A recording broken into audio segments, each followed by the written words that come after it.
Quando me disseram que eu ia falar aqui com o Samuel, eu falei assim, isso vai ser uma chatice, porque nós dois vamos falar da mesma coisa, mas felizmente acho que a gente vai falar um pouquinho diferente aqui. Eu resolvi fazer aqui, tentar ver com o sentido das minhas próprias pesquisas sobre essa questão do crescimento, desde de 2003, boa parte dessas pesquisas fiz com o saudoso amigo Regis Bonelli, e tentar entender um pouco da lógica, né, dessa pergunta que, quando a gente fez o Plano Real, né, pelo menos eu e o André, tínhamos ideias de a gente tirasse a inflação da frente, o país ia crescer sozinho, né? E, infelizmente, não foi esse o caso, né? Na verdade, eu acho que o problema que a gente tem pela frente é bem ilustrado nesse gráfico aí, que mostra a relação do PIB per capita brasileiro em relação ao PIB per capita americano, né? E que, desde 1950, né, o Brasil tinha era um pouquinho maior de que um quinto dos Estados Unidos, né? Depois veio o período do milagre, nós chegamos a alcançar um nível de renda per capita igual a um terço da americana, né? Ali em 1980, e desde 1980, exceto por esse período pequeno aí do auge das commodities, foi ladeira abaixo, né?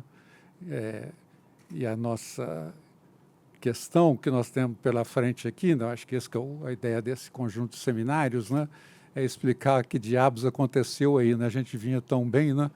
E, de repente, foi esse desastre. Hoje em dia, ali, eu cheguei até 2014 ali, mas o número para 2017 é 26%. Né? Nós estamos com uma renda per capita um quarto da americana. Né? Perdão?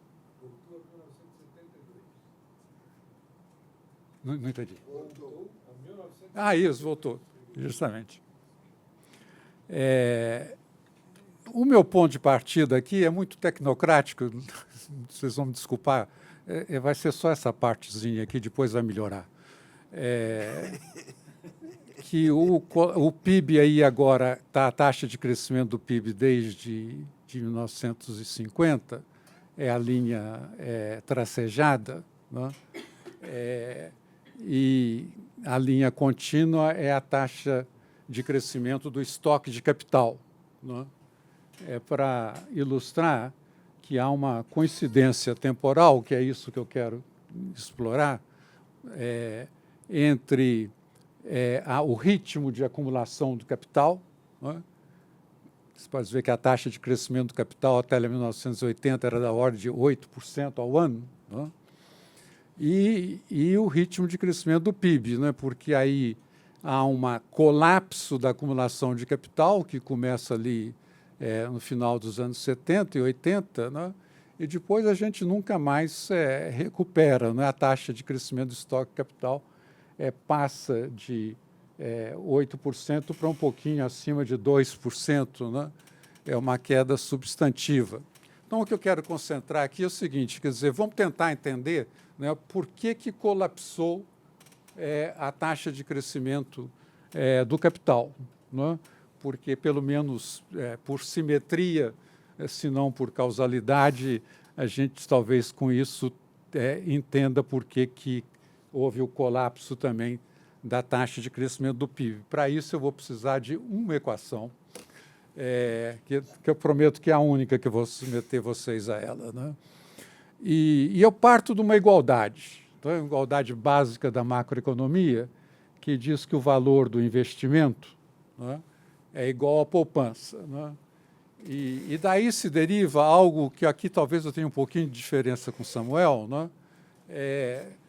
Essa ideia de que o colapso do investimento, que nós vimos acontecendo, esteve, de alguma maneira, associado ao colapso da poupança. Eu quero demonstrar que não foi isso, né? Para demonstrar que não foi isso, eu preciso trabalhar um pouquinho aquela relação aquela igualdade entre o valor do investimento e a poupança. Não é?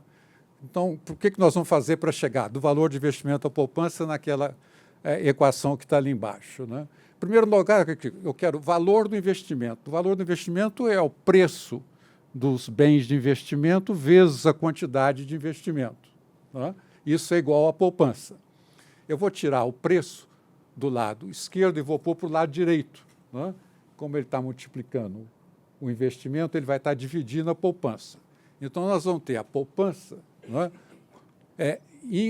A poupança como sua capacidade de comprar bens de investimento. É S sobre P naquela equaçãozinha ali. P é o preço dos bens de investimento. Então, a primeira coisa é o poder de compra. Não é? Investimento é igual ao poder de compra da poupança sobre os investimentos. Também é uma igualdade. Não é? Agora, eu não estou querendo só o investimento, estou querendo a taxa de crescimento do investimento, a taxa de crescimento do estoque de capital. Então, eu tenho que dividir o investimento pelo estoque de capital. Não é? Aqui eu já estou chegando com a expressão que está ali do lado esquerdo, não é? E eu preciso fazer a mesma coisa do lado direito, só que do lado direito eu vou fazer um pouquinho mais complicado. Não é? Porque eu tenho a poupança, na verdade, a poupança a gente costuma medir em termos do PIB, isso é a taxa de poupança. Como eu estou dividindo pelo PIB, eu tenho que multiplicar pelo PIB e aí divido pelo estoque de capital de novo, que é aquele Vzinho ali, que é aquela relação capital-produto. Não estou fazendo nada aqui, só estou decompondo. Então, a taxa de crescimento do estoque de capital, não é? Ela é igual, não é? Ao produto da taxa de poupança, S, não é?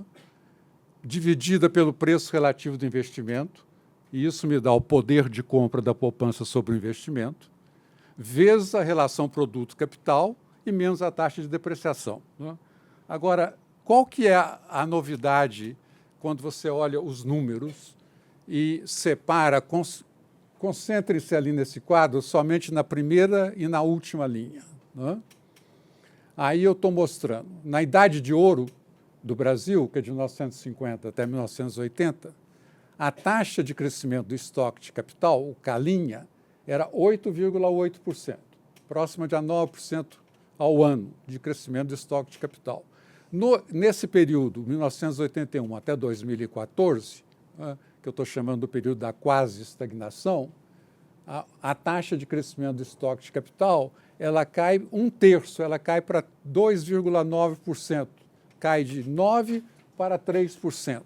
Né? Agora, olha o que aconteceu com a taxa de poupança. A taxa de poupança, no período da Idade de Ouro, ela era 19,4%, e no período da quase estagnação, ela é 19,5%. Ou seja, não houve nada, na poupança não aconteceu nada. Né? O que houve, na verdade, foi que duas coisas. Né? Que vê que a relação produto-capital, quantas unidades de produto eu obtenho por cada unidade de capital, né? que na Idade de Ouro era 0,5, ou seja, por cada unidade, por cada unidade de capital eu obtenho meia unidade de produto, né? Isso caiu para 3,64, né? Caiu 1/3. Né? A outra coisa que ocorreu é o preço relativo do investimento, que determina quantas unidades de investimento compram uma unidade de poupança. O preço relativo do investimento, agora, obviamente, isso aí está posto igual a 1 em algum período, né, que era 0,78, aumenta para 1,009, também aumenta de 30%. Né? Então, o que, na verdade, ocorreu ao longo desse período, né, para explicar, entre aspas, o colapso da acumulação de capital, foi que aumentou muito a relação capital-produto, aumentou muito a necessidade de capital por unidade de produto, e, ao mesmo tempo, o preço dos bens de investimento se elevou de uma maneira também muito significativa, isso tudo para uma dada taxa de poupança da economia. E a queda da relação produto-capital, né, que é essa relação PIB sobre capital, ela acompanha a substituição pesada das importações. Notem que onde há a grande queda da relação produto-capital é entre 73 e 83. Né? Da mesma maneira, o aumento do preço relativo do investimento também ocorre no período entre 73 e 83. Né? Ou seja, o período crítico, né? Quando a gente pergunta assim, bom, colapsou em 80 por causa da crise da dívida, mas por que ficou para baixo permanentemente? Né? O que houve na estrutura da economia que mudou?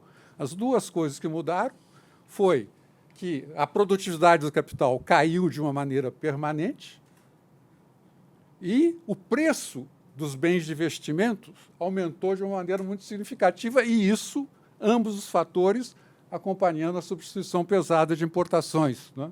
Como o famoso personagem do Vargas Llosa, né? Que perguntava se onde foi que me rodei, né? O período aqui, onde foi que o Brasil se rodeou, né? Foi no período do Geisel. Né? O outro ponto é a questão da taxa de juros. Não é em 2010, quando eu olhei, fiz um texto sobre a questão da taxa de juros no Brasil, a taxa de juros real no Brasil era 5,5%. A média de 34 países era menos 0,2%, praticamente zero, com desvio de padrão de 1,7%. Ou seja, a taxa de juros do Brasil era mais do que 3 desvios padrões acima da média, ou seja, o Brasil realmente estava na lua. Né? E não tinha ninguém perto do Brasil. Não é? Tá, ali eu estou citando os nossos colegas de alto risco, não é? Ninguém tinha taxa de juros perto do Brasil. O último número do The Economist dessa semana, não é? A taxa de juros média continua a zero, o desvio padrão continua 1,7, mas o Brasil caiu de 5,5 para 2,7. Olhe lá, já tem 2 países, né, que estão com taxa de juros maior que o Brasil, a Turquia, o México, e a China não está longe, e nós estamos ali, entramos, né, finalmente no grupo que podemos dizer dos países de alto risco, ou seja, o Brasil entrou para o mundo no que se refere à taxa básica de juros, e esse é um ganho que eu creio extraordinário. O problema é que a taxa de juros básica é muito baixa, mas o spread bancário faz com que a taxa de juros que consumidores e firmas pagam seja extraordinariamente elevado. Você pode ver isso é o spread bancário no Brasil, hoje é da torno de 20%, quanto a linha de regressão aí para o resto do mundo sugeriria um spread bancário de 5%. Né? Então, essa é uma questão agora, quer dizer, o custo do crédito é muito alto. Nesse sentido, o custo do crédito agora apenas está refletindo o resto do que é o mesmo problema para o Brasil como um todo, ou seja, o conjunto de preços surreais às quais nós somos submetidos. Olha lá o preço do carro de um Toyota Corolla no Brasil, ele é, em relação aos Estados Unidos, 3 vezes maior. Né? O uso de um celular pago, quantas vezes maior é do que os Estados Unidos e qualquer outro país. Né?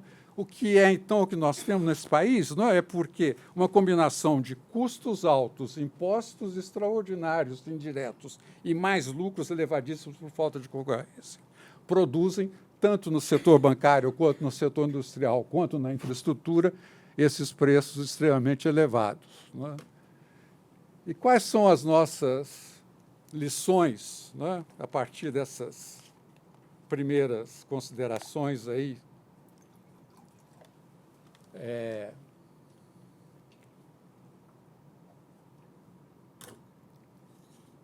Sobre o que o mundo nos indica, né, a partir dessa nossa experiência. Quais foram os países, primeiro esse conjunto aí, que conseguiram ter crescimento sustentado por períodos grandes de tempo, algum deles hoje sendo desenvolvidos? Vocês podem ver lá que, exceto sobre Botswana, Botswana, na verdade, em português é outra palavra, não é? É Botswana. É Botswana.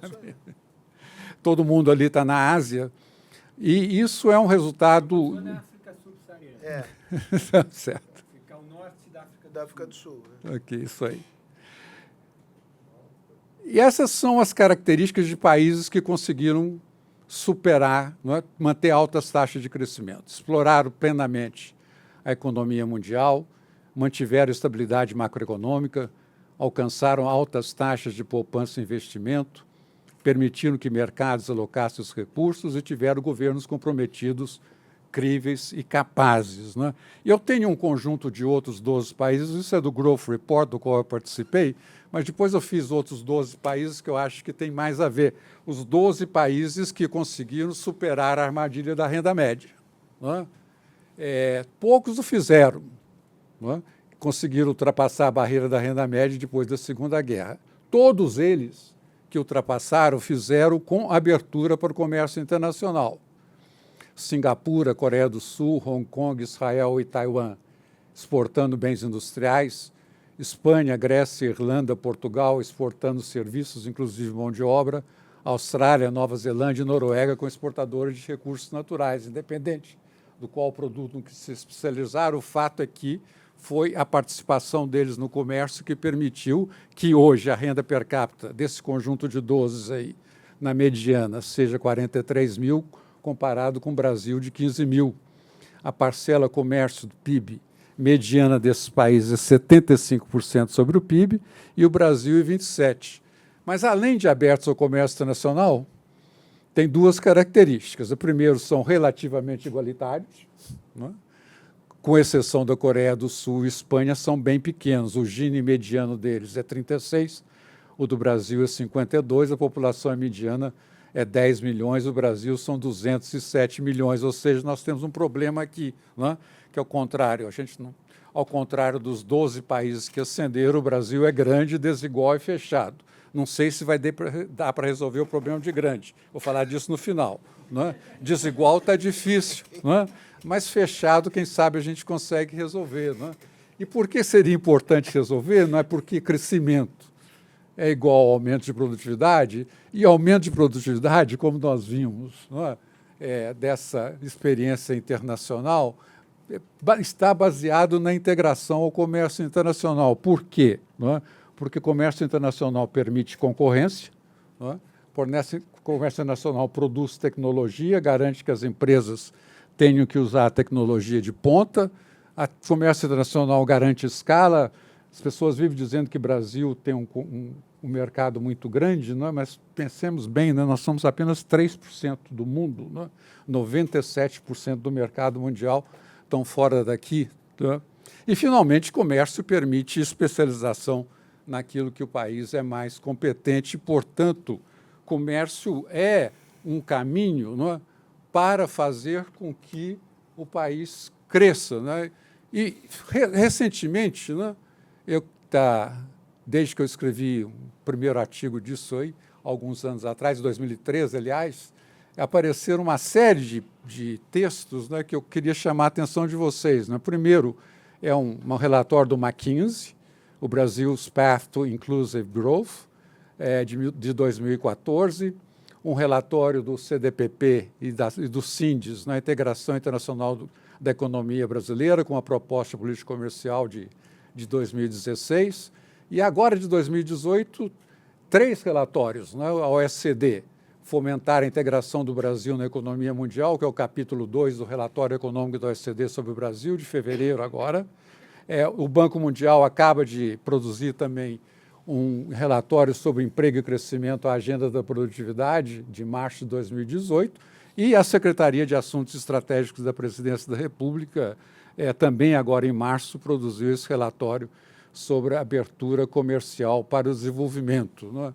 E qual que é a lógica disso aqui? Não é? Quer dizer que o Samuel citou aqui 10 problemas que nós temos de uma maneira muito dramática. Né? O Brasil tem muitos problemas para resolver, mas se nós formos atacá-los todos ao mesmo tempo, não vamos conseguir nada. Nós temos que conseguir, ao estilo do Hirschman, descobrir qual que é uma linha estratégica que podemos seguir, a partir da qual as demais condições para o crescimento se alinhem, né? O que seria um indutor, né, para o crescimento? E eu estou convencido, né, que o indutor para o crescimento do Brasil é a abertura, né, e tenho proposto esses pilares de um programa de abertura do Brasil, um programa pré-anunciado, com 3 pilares, independentes entre si, implantados gradualmente ao longo de 4 anos,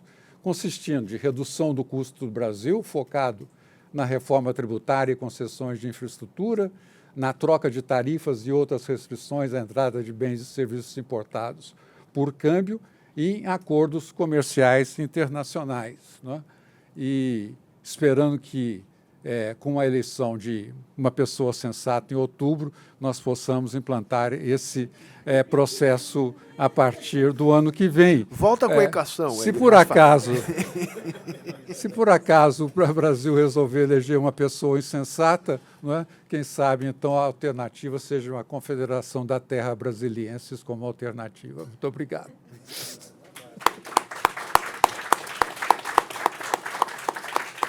Muito bem, eu vou abrir para...